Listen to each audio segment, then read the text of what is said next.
This is the second video to talk about your first paper prompt in the intercultural communication class. So picking up where we left off, we were talking about the second part of this paper prompt, which is here. So I was asking you to identify your 5 values and where they fit into the models. We were talking about playing to win being an individualistic idea. So I would say, well, this falls within Cohen and Strodeback's concept of relationship between humans as an individualist in society. Like that's where you put it. But again, your reasonings for why you play to win maybe are going to be up to you. And not maybe are going to be up to you. They will 100% be up to you. So whatever your reasonings are, again, write those down, but know that that fits within that orientation. That's what the job is to do.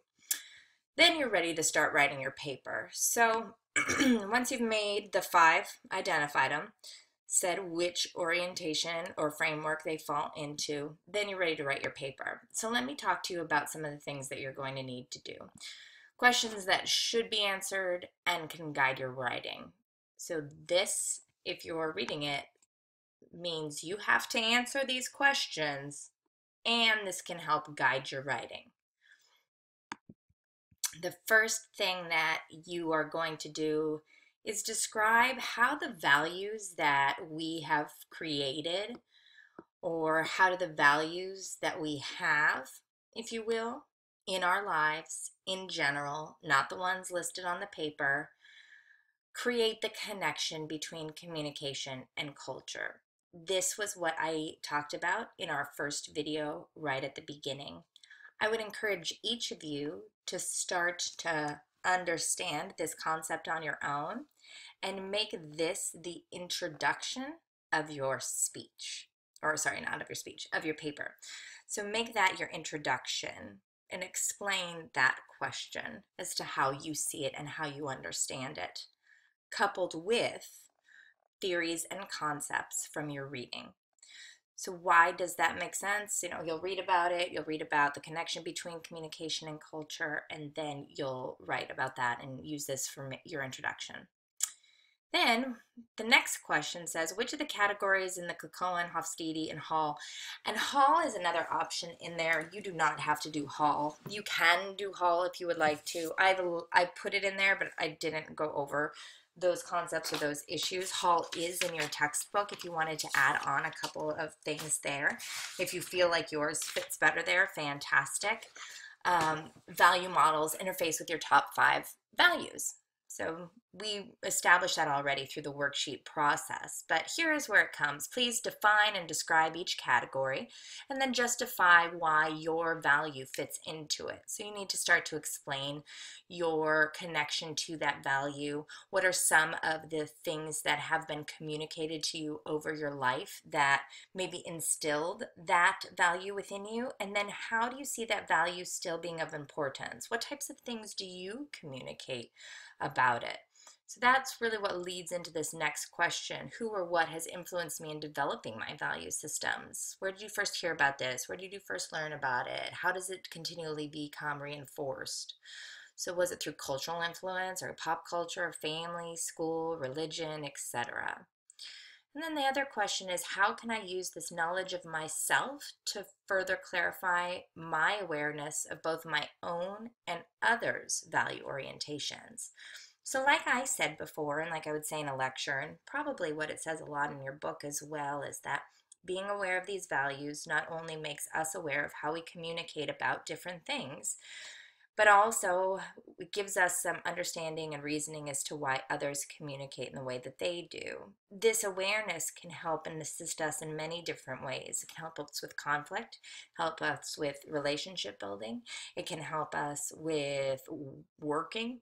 All of these areas can be easily seen through the lens of cultural value frameworks and can start to explain a little bit about why we communicate the way that we do. So if we have our introduction as identifying the how do we create the connection between communication and culture, What I would do is I would take those values, if you will, that you described before, and make each of those the main points in your paper. So that's what I would do. And you can easily write, or I expect at least this point in your college career for each of you to lay out a main idea statement at the end of your paper, something that suggests, and this paper will seek to explore the top 5 values in my personal life and explain their connection to cultural frameworks of Cohen and Hofstede, right? And that will be an easy way to do it. You'll lay out your 5 and then go into it. So each of your main points should also have a nice topic sentence, something that indicates we're in that paragraph, and something that indicates the transition of ideas, so that I know what we're going into and what we're following into. So you want to make sure that you do each of those. Within each of your body paragraphs is where you're going to explain your value preference. Then you're going to talk about who or what has influenced you. You'll talk about how it's connected to that value orientation. So make sure that you're justifying why you think it fits in there and why you believe that it fits in there. And then finally, you can end that paragraph with suggesting how you can use that knowledge to understand yourself and help with your intercultural competence. So you'll do that for each of your body paragraphs.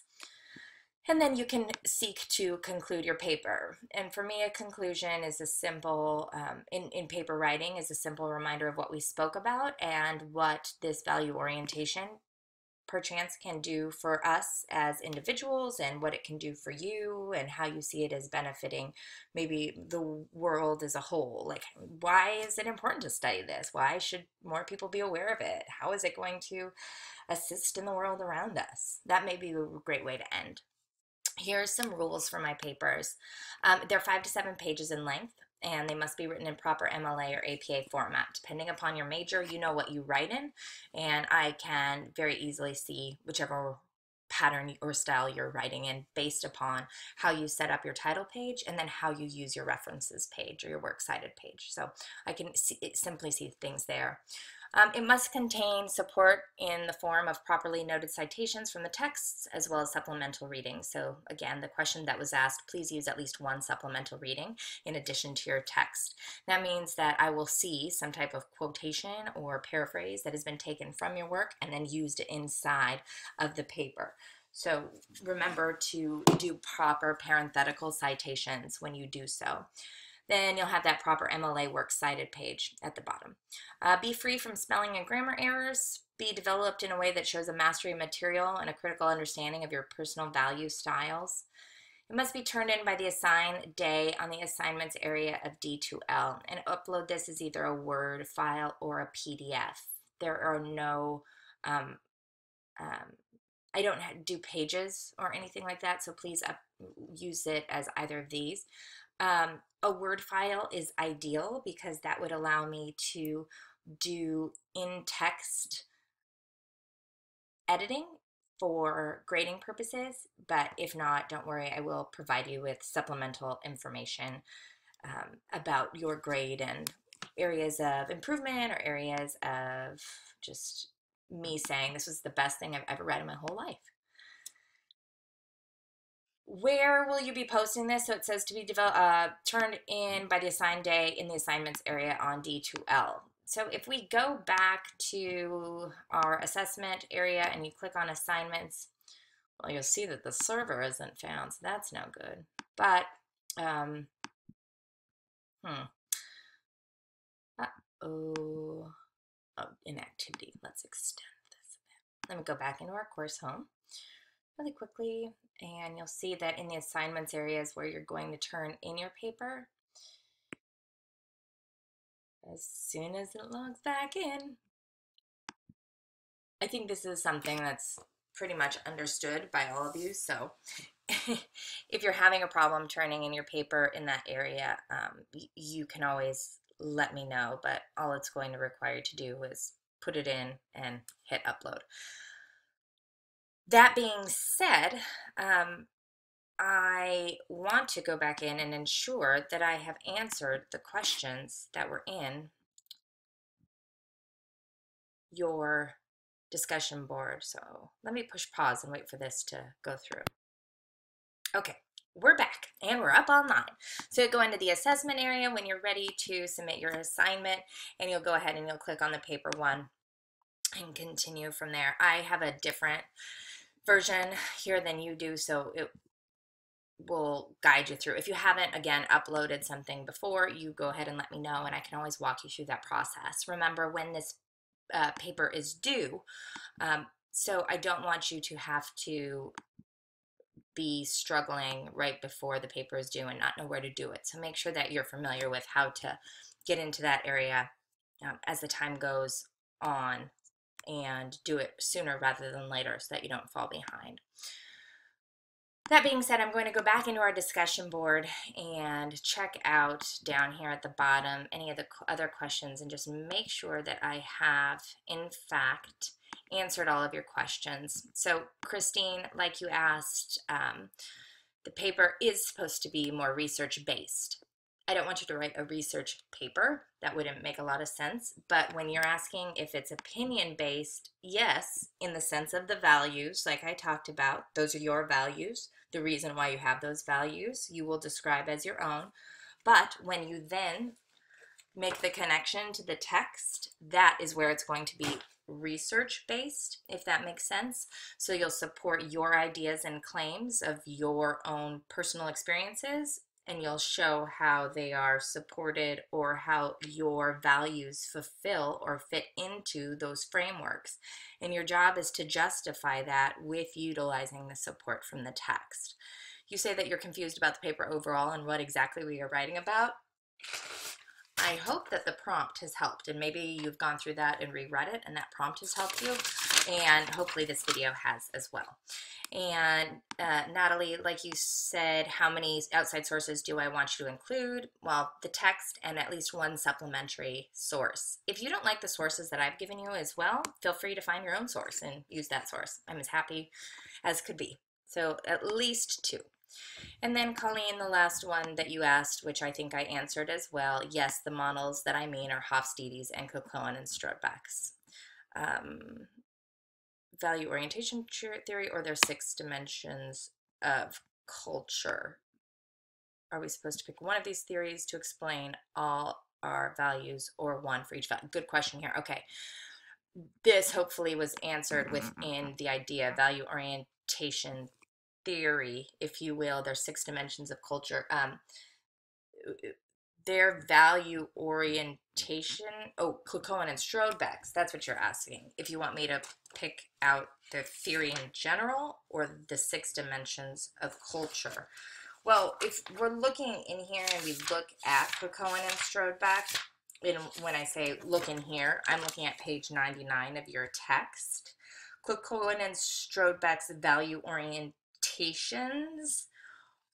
are the 6, if you will, these dimensions here. If we're talking about the nature of human nature, relationship between humans, relationship between humans and nature, preferred forms of activity, orientation to time. So those, yes, are the concepts that we're talking about within there. So if we're talking about or, it's not an or question, it's an and question. The value orientation theory is composed or made up of those 6 dimensions of culture. And by the value models for Hofstede, yes, I mean uncertainty, avoidance, individualism, collectivism, masculinity, femininity, power distance. There's others that Hofstede has. Long-term, short-term orientation. That may be one that you'll want to look at as well. And then you said, are we supposed to pick one of these theories to explain all of our values, or one for each value? One for each value. So you'll take your value and then you'll be like, this is Strodeback and Cocoan. And then the next value, you'll be like, well, this one's Hofstede's power distance. And then this one is, next one is Cocoan and Strodeback's again, and it's the relationship between humans and nature is what I would use to describe it. So hopefully that will help you, or hopefully that answered your question, Colleen, a little bit better. I hope that these